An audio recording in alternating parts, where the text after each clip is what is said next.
खून की गूंज, दिल्ली की ठंडी रात, शहर की सड़कों पर सन्नाटा पसरा था।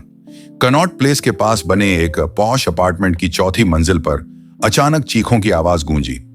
इंस्पेक्टर आर्या जब घटनास्थल पर पहुंची तो दरवाजा आधा खुला हुआ था। अंदर का नजारा देखकर उनके रोंगटे खड़े हो गए। कमरे के बीचों बीच एक युवती की लाश पड़ी थी। उसकी गर्दन पर किसी नुकीली चीज से गहरा वार किया गया था। पूरा कमरा अस्त व्यस्त था, मानो किसी ने जानबूझकर सब कुछ बिखेर दिया हो। नाम? आर्या ने मौके पर खड़े चौकीदार से पूछा। मैम, उसका नाम सिया है। यहीं अकेली रहती थी। शांत लड़की थी, किसी से ज्यादा बात नहीं करती थी। चौकीदार की आवाज कांप रही थी। आर्या ने कमरे का मुआयना किया। टेबल पर आधी जल चुकी मोमबत्ती थी, एक कोने में टूटी हुई वाइन की बोतल और जमीन पर एक लाल रंग का दुपट्टा पड़ा था। लेकिन जो सबसे चौंकाने वाली चीज थी वो थी सिया की उंगलियों पर लाल रंग से लिखा एक शब्द, धोखा।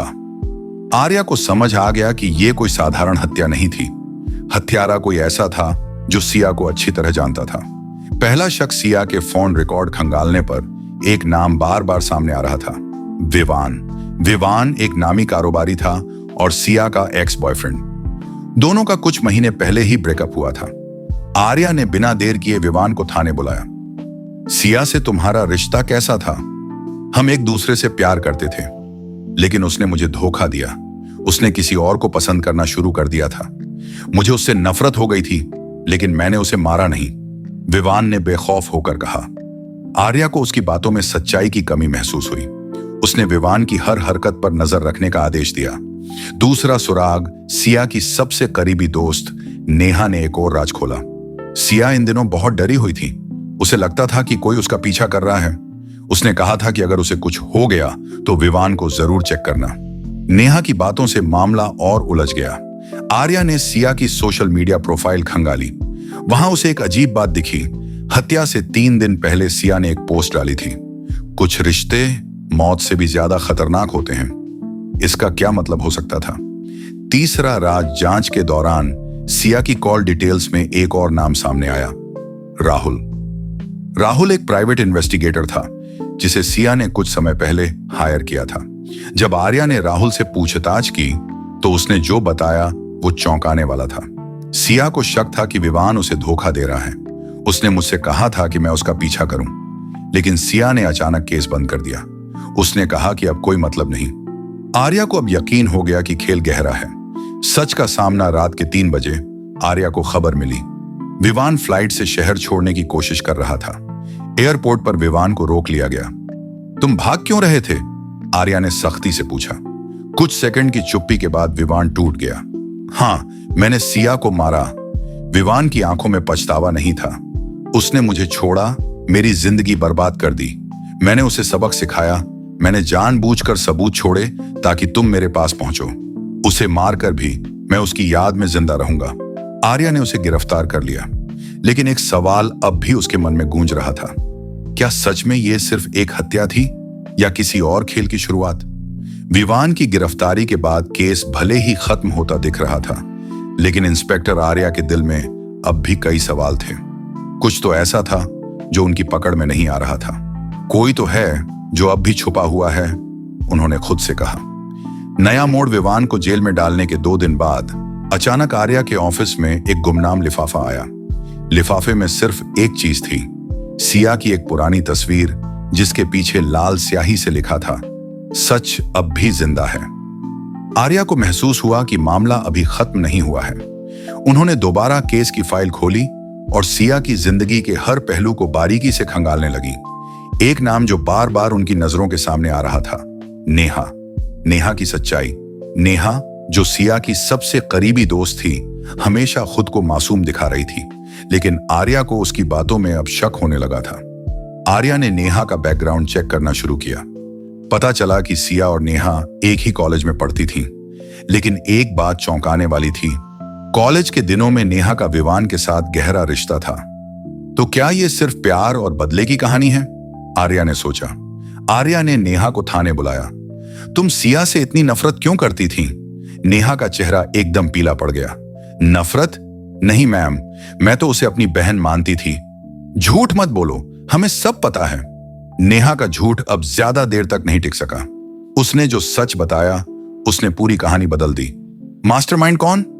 नेहा ने बताया, मैं विवान से प्यार करती थी, लेकिन जब सिया उसकी जिंदगी में आई तो उसने मुझे छोड़ दिया। मैंने सब बर्दाश्त किया, लेकिन जब सिया ने मेरी जिंदगी को तबाह करना शुरू किया तो मैंने ठान लिया कि मैं उसे मिटाकर रहूंगी। आर्या को अब समझ आया कि असली मास्टरमाइंड नेहा थी। नेहा ने ही सिया के मन में डर पैदा किया। उसने राहुल को झूठी जानकारी देकर सिया को शक के दलदल में धकेला। हत्या वाली रात नेहा ही अपार्टमेंट में मौजूद थी। उसने पहले सिया को नशे में धुत किया और फिर एक धारदार चाकू से उसकी गर्दन काट दी। विवान को फंसाने का प्लान भी तुम्हारा ही था, है ना? आर्या ने ठंडी आवाज में पूछा। हाँ, क्योंकि मैं चाहती थी कि सिया मरे और विवान की जिंदगी बर्बाद हो जाए। उन्होंने मुझे धोखा दिया था, लेकिन मैं उन्हें सजा दिलाकर रहूंगी। नेहा की आंखों में नेहा की गिरफ्तारी के बाद भी इंस्पेक्टर आर्या के मन में एक बेचैनी थी। केस भले ही बंद हो चुका था, लेकिन उन्हें ऐसा महसूस हो रहा था जैसे कुछ अब भी छूट गया है, कोई ऐसी परछाई जो अब भी अंधेरे में छुपी है। एक रात जब आर्या अपनी कुर्सी पर बैठी फाइलें पलट रही थी, तभी उनके सामने सिया की पोस्टमार्टम रिपोर्ट आ गई। रिपोर्ट के आखिरी पेज पर एक अजीब बात लिखी थी। सिया की मौत चाकू के वार से नहीं, बल्कि शरीर में धीमे जहर के कारण हुई थी। जहर? आर्या की आंखें सिकुड़ गईं। अगर सिया की मौत जहर से हुई थी तो सवाल उठता है, नेहा ने उसे चाकू क्यों मारा? क्या कोई तीसरा शख्स भी इस खेल में शामिल था? एक नई कड़ी आर्या ने तुरंत सिया के अपार्टमेंट का दोबारा मुआयना करने का फैसला किया। इस बार वह किसी भी सुराग को अनदेखा नहीं करना चाहती थी। कमरे में घुसते ही उन्हें सिया की किताबों की शेल्फ पर एक नीले रंग की डायरी दिखी। जब उन्होंने वो डायरी खोली तो पहले ही पन्ने पर लिखा था, अगर मुझे कुछ हो जाए तो समझ लेना कि यह सिर्फ एक इत्तेफाक नहीं है। कोई मेरे बहुत करीब है जो मुझे मारना चाहता है। आर्या का शक अब और गहरा हो गया। नेहा तो जेल में है, फिर ये तीसरा कौन है? डायरी के अगले कुछ पन्नों पर एक नाम बार बार लिखा था, आयुष। आयुष का राज आयुष सिया का बचपन का दोस्त था। दोनों एक ही स्कूल में पढ़े थे और कई सालों से एक दूसरे के संपर्क में थे, लेकिन केस की जांच के दौरान उसका नाम कहीं सामने नहीं आया था। आर्या ने तुरंत आयुष का पता निकाला और उसे थाने बुलाया। तुम्हारा सिया से क्या रिश्ता था? उन्होंने सीधा सवाल दागा। आयुष ने हल्की मुस्कान के साथ कहा, हम सिर्फ दोस्त थे, लेकिन आर्या को उसका रवैया अजीब लगा। उन्होंने उसकी कॉल डिटेल्स निकलवाई और जो सामने आया उसने पूरी कहानी बदल दी। हत्या की रात आयुष ने सिया को 10 बार कॉल किया था। सच का पर्दाफाश जब आर्या ने आयुष से दोबारा सख्ती से पूछताछ की तो उसका चेहरा सफेद पड़ गया। मैं उसे प्यार करता था, उसने कांपती आवाज में कहा। फिर तुमने उसे मारा क्यों? आयुष की आंखों में आंसू थे, लेकिन आवाज में नफरत की चिंगारी। उसने मेरा प्यार ठुकरा दिया। मैं उसके लिए सब कुछ छोड़ने को तैयार था, लेकिन उसने मुझे सिर्फ एक दोस्त समझा। जब उसने विवान के पास लौटने की बात कही तो मुझसे सहन नहीं हुआ। मैंने उसकी शराब में धीमा जहर मिला दिया। और नेहा को कैसे फंसाया? आर्या ने पूछा। नेहा को पहले से ही सिया से नफरत थी। मैंने उसके गुस्से को भड़काया और उसे यकीन दिलाया कि सिया ने विवान को उससे छीन लिया। जब नेहा ने उसे मारने का प्लान बनाया तो मैं चाहता था कि सिया की मौत एक एक्सीडेंट लगे। मैंने चुपचाप उसे पहले ही जहर दे दिया। नेहा को लगा कि उसने हत्या की है, लेकिन असली कातिल मैं था। आयुष की स्वीकारोक्ति ने मामले की आखिरी गुत्थी भी सुलझा दी। अंतिम फैसला आयुष को हत्या की साजिश और पूर्व नियोजित हत्या के आरोप में फांसी की सजा सुनाई गई। नेहा, जिसे सिर्फ सिया पर हमला करने का दोषी माना गया, को 5 साल की सजा मिली। विवान, जिसे सबसे ज्यादा प्यार का दावा था, आखिर में अकेला रह गया। प्यार में जुनून जब हद से गुजर जाए तो वो प्यार नहीं, एक खतरनाक जुनून बन जाता है। इंस्पेक्टर आर्या ने सोचते हुए केस फाइल बंद कर दी, लेकिन उनकी आंखों में अब भी एक सवाल तैर रहा था। क्या इंसान की असली पहचान उसके प्यार से होती है, या उस नफरत से जो प्यार में हारने के बाद जन्म लेती है? आयुष की फांसी और नेहा की सजा के बाद लग रहा था कि यह मामला हमेशा के लिए खत्म हो गया है, लेकिन इंस्पेक्टर आर्या के मन में एक अनकही बेचैनी अब भी मौजूद थी। क्या सच में यह सिर्फ एक प्यार नफरत की कहानी थी, या इसके पीछे कुछ और भी छुपा था? कोई ना कोई कड़ी अभी भी बाकी है, आर्या ने खुद से कहा। एक रहस्यमय कॉल एक रात जब आर्या अपने केबिन में केस की आखिरी रिपोर्ट तैयार कर रही थी, तभी उनका फोन बजा। नंबर अनजान था। फोन उठाते ही एक ठंडी रहस्यमय आवाज आई। सच हमेशा फांसी पर नहीं लटकता इंस्पेक्टर। आर्या के रोंगटे खड़े हो गए। तुम कौन हो? उन्होंने सख्ती से पूछा। जिसे तुमने अब तक नहीं देखा। कॉल कट चुकी थी। आर्या तुरंत उस नंबर की लोकेशन ट्रेस करवाने लगी, लेकिन वह एक बर्नर फोन था जिसे ट्रैक करना असंभव था। संदिग्ध छाया अगली सुबह आर्या ने सिया के केस को फिर से खंगालने का फैसला किया। उन्होंने फैसला किया कि वे एक बार फिर से सिया के परिवार से मिलेंगी। सिया की मां रमा देवी अब पूरी तरह टूट चुकी थी। जब आर्या ने उनसे बात की तो उन्होंने एक नई जानकारी दी। सिया अक्सर एक और शख्स के बारे में बात करती थी जो हर समय उसकी निगरानी करता था। उसका नाम था आदित्य।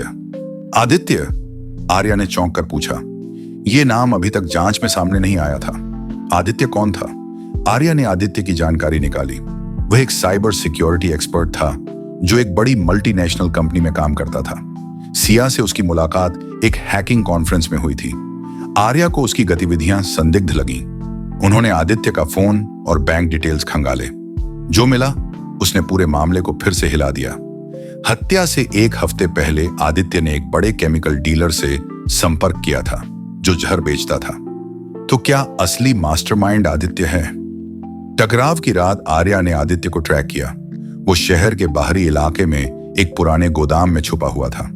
रात के समय जब आर्या अपनी टीम के साथ वहां पहुंची तो उन्होंने देखा आदित्य लैपटॉप पर कुछ डिलीट करने की कोशिश कर रहा था। हाथ ऊपर करो आदित्य। आदित्य मुस्कुराया जैसे उसे किसी चीज का डर न हो। तुम इतनी आसानी से नहीं समझोगी इंस्पेक्टर, उसने कहा। आर्या ने उसे गिरफ्तार कर लिया और थाने ले